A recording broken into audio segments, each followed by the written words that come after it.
Assalamualaikum, salam Indonesia. Bagi kalian yang berminat ingin tahu tentang bahasa Indonesia dan juga sastra Indonesia, kalian bisa mengikuti video-video yang ada di saluran ini. Kali ini, saya akan membagikan pengetahuan saya tentang biografi. Saya akan memulainya dari pengertian biografi. Kalian tentu sering mendengar atau membaca tentang biografi. Nah, pengertian biografi. Biografi itu dari bahasa Yunani mengandung dua unsur kata. Pertama, bios, bermakna hidup. Dan kedua adalah graphian atau tulisan. Jadi, biografi adalah tulisan atau teks yang menguraikan riwayat hidup seseorang, kebanyakan tokoh. Teks tersebut bisa dituliskan hanya dalam beberapa paragraf saja, tapi bisa juga jadi satu buku, bahkan lebih. Perkembangan dari media sekarang juga memengaruhi wujud teks.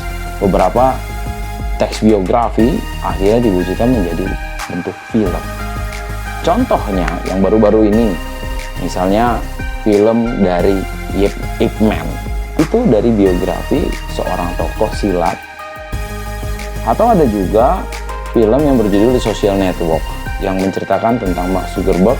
Dari awalnya dia merintis platform sosial media yang bernama Facebook. Tapi saya ingin lebih membahasnya dalam bentuk buku, karena membaca dapat lebih merangsang imajinasi. Dalam biografi itu tertulis sejarah hidup, pengalaman-pengalaman, sampai pada kisah suksesnya. Apa sih tujuan dari biografi? Tujuan dari biografi yang pertama, untuk diteladani oleh pembaca atau penikmatnya. Dan yang kedua, tidak untuk diteladani oleh pembaca atau penikmatnya. Seperti yang bisa kita temukan di Wikipedia, hanya bersifat informasi atau isinya tanggal dan tahun serta beberapa peristiwa penting yang dialami seorang tokoh. Nah, ada biografi, ada juga namanya autobiografi. Apa bedanya? Nah, ada perbedaan antara biografi dan autobiografi. Sama-sama membicarakan riwayat hidup atau menuliskan riwayat hidup seseorang. Tapi dalam biografi itu ditulis oleh orang lain. Sedangkan autobiografi ditulis oleh penulisnya atau seorang tokoh itu sendiri. Nah, ada beberapa perbedaan lainnya, yaitu dari sudut pandang. Biografi adalah sudut pandang orang ketiga. Jadi dia serba tahu atau maha tahu, orang ketiga itu. Karena memang penulisnya adalah orang lain, jadi orang ketiga. Sedangkan autobiografi itu sudut pandangnya dari orang pertama. Biasanya kalau sudut pandang orang pertama, kata gantinya adalah aku. Aku terlahir dan segala macam, itu contoh-contohnya seperti itu. Kenapa tidak menjadi sudut pandang orang kedua untuk biografi? Kalau sudut pandang orang kedua, pembaca itu seperti, nanti kata gantinya kamu, dan pembaca itu seperti berkomunikasi dengan pihak yang lain dalam ceritanya. Jadi lebih baik menggunakan sudut pandang orang ketiga untuk biografi. Biografi itu bersifat menginformasikan seorang tokoh. Hanya menginformasikan saja. Ada kisah sukses dan segala macamnya. Tapi kalau autobiografi bisa lebih kepada wujud ekspresi diri. Jadi si tokoh mengekspresikan diri dia sendiri. Sumber biografi dapat dari berbagai sumber. Tapi kalau sumber autobiografi adalah diri dia sendiri atau diri si penulisnya atau si tokohnya. Mungkin kalau si tokoh atau penulis itu lupa sedikit-sedikit, ya apa-apa, mungkin dia cek dari beberapa sumber lainnya. Dalam sebagai teks, biografi mempunyai strukturnya, yaitu ada tiga struktur. Pertama, orientasi. Orientasi merupakan bagian pengenalan tokoh atau gambaran awal tokoh. Yang kedua, kejadian penting. Kejadian penting itu adalah uraian peristiwa yang dialami dan masalah-masalah yang dihadapi oleh tokoh, dilengkapi oleh cerita-cerita yang menginspirasi, mengesankan, juga ada juga yang menyedihkan. Seperti perjuangan seorang tokoh dari nol sampai dia sukses, sampai semua yang dicita-citakan oleh dia terwujud. Nah, yang ketiga, reorientasi merupakan bagian penutup yang berisi pandangan penulis terhadap tokoh yang diceritakan. Nah, ini berbeda. Kalau autobiografi mungkin penutupnya adalah bisa jadi berbentuk amanah untuk masyarakat luas. Itu struktur dari teks biografi. Nah, bagaimana contoh-contoh biografi yang sudah ditulis? Saya ada beberapa contoh buku. Pertama adalah contoh buku dari Ruslan Abdul Ghani. Ini diterbitkan oleh Grasindo. Nah, di sini Ruslan Abdul Ghani, contoh judul bawaannya adalah Tokoh Segala Zaman. Jadi bisa sebagai pembaca yang baru membaca covernya, dia akan langsung tahu bahwa Pak Ruslan Abdul Ghani itu adalah berada di semua zaman. Nah, zamannya apa aja? Zamannya mulai dari dia mendapatkan pendidikan dari Belanda. Itu bisa kelihatan ya. Nah, pendidikan Belanda dan nasionalis muda. Ini ada beberapa di dua bagian di buku ini. Yang pertama adalah Orde Lama dan yang kedua adalah Orde Baru. Nah, ini adalah membuktikan Pak Ruslan Abdul Ghani berada di dua zaman Orde Lama dan Orde Baru. Ada contoh yang kedua lagi. Nah, ini dari sastrawan terkemuka. Kita coba buka plastiknya ini. Nah, ini adalah buku yang berjudul Aku, menceritakan tentang biografi dan perjalanan hidup karya penyair besar Indonesia, yaitu Chairil Anwar. Dulu buku ini sempat menjadi tren dicari-cari karena ada di dalam film Ada Apa Dengan Cinta. Nah, kita buka ya. Ini masih dalam kemasan. Kita buka kemasnya. Sudah terbuka. Buang. Taruh dulu. Nah, di buku Aku ini menceritakan tentang, ditulis oleh Sumanjaya.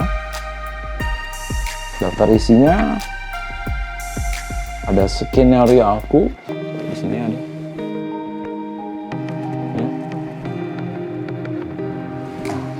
Skenario aku, ada pengantar, ucapan terima kasih, skenario aku, dan Sumanjaya. Foto-fotonya yang banyak tersebar di media-media. Nah, ini bentuknya banyak memuat tentang puisi-puisi beliau. Seperti kita tahu, Chairil Anwar berpulang di umur 27 tahun. Tidak terlalu lama waktunya untuk berkarya, tapi hasil dari karya-karya dia betul-betul melewati masa pada waktu itu. Dia pembaharu puisi modern Indonesia. Ini buku Aku. Buku yang ketiga, yang terakhir, ini yang mungkin kita tahu bahwa ini menjadi tokoh nasional, yaitu Kiai Haji Ahmad Dahlan. Sudah difilmkan juga. Kalau jadi film, berarti filmnya biasanya disebut film biopik. Ini juga masih dalam bungkus plastik. Kita buka.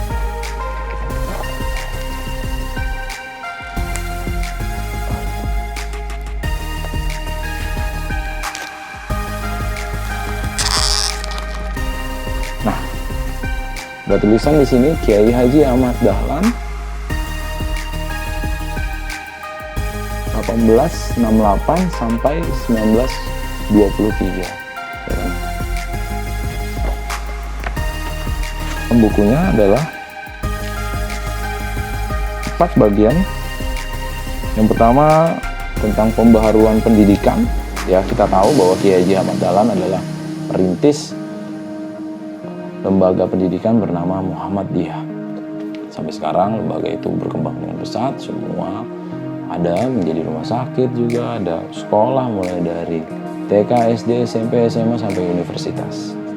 Jadi betul-betul beliau memberi kontribusi besar buat bangsa ini.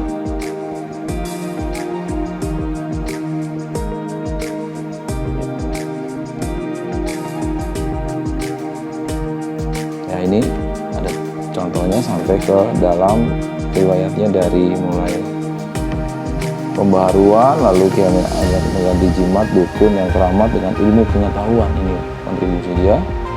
Jadi masih beraliran animisme, dinamisme, lalu diubah menjadi berhaluan pendidikan. Sampai ke Muhammadiyah di era kolonial, bagian ketiganya antara pro dan kontra, lalu bagian empatnya biografi Kiai Haji Ahmad Dahlan dari latar belakang sampai ke pemikiran. Jadi ada semua di sini. Ya, ini diterbitkan oleh Museum Kebangkitan Nasional, Kementerian Pendidikan Kebudayaan. Ya. Jadi ada 3 buku. Nah, semua buku itu menceritakan tentang riwayat teks. Kebanyakan contoh buku-buku ini biasanya buku biografi. Di cover depannya terlihat foto dari sang tokoh. Ya, foto banyak. 3-tiganya ada fotonya.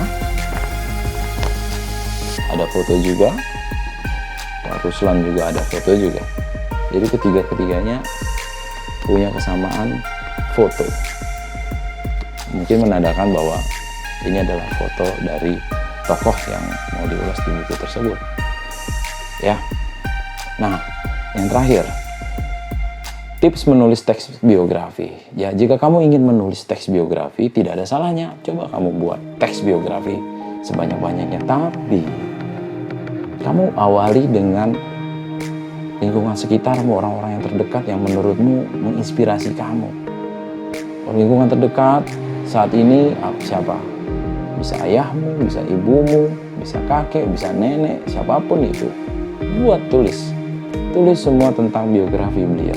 Apa yang menjadi inspirasi dia? Yang membuat dirimu terinspirasi oleh beliau? Apa kisah-kisah dia? Semakin kamu mendekat, mengenali seseorang, semakin kamu menghargai orang tersebut. Ya, itulah yang bisa saya bagikan melalui teks biografi. Silakan, apabila menurut kamu video ini baik untuk disebarkan, silakan disebarkan video ini, dan untuk dapat membantu pemahaman dan penguasaan orang-orang lain pada teks biografi. Jangan lelah membaca dan berkarya demi bangsa kita. Salam Indonesia.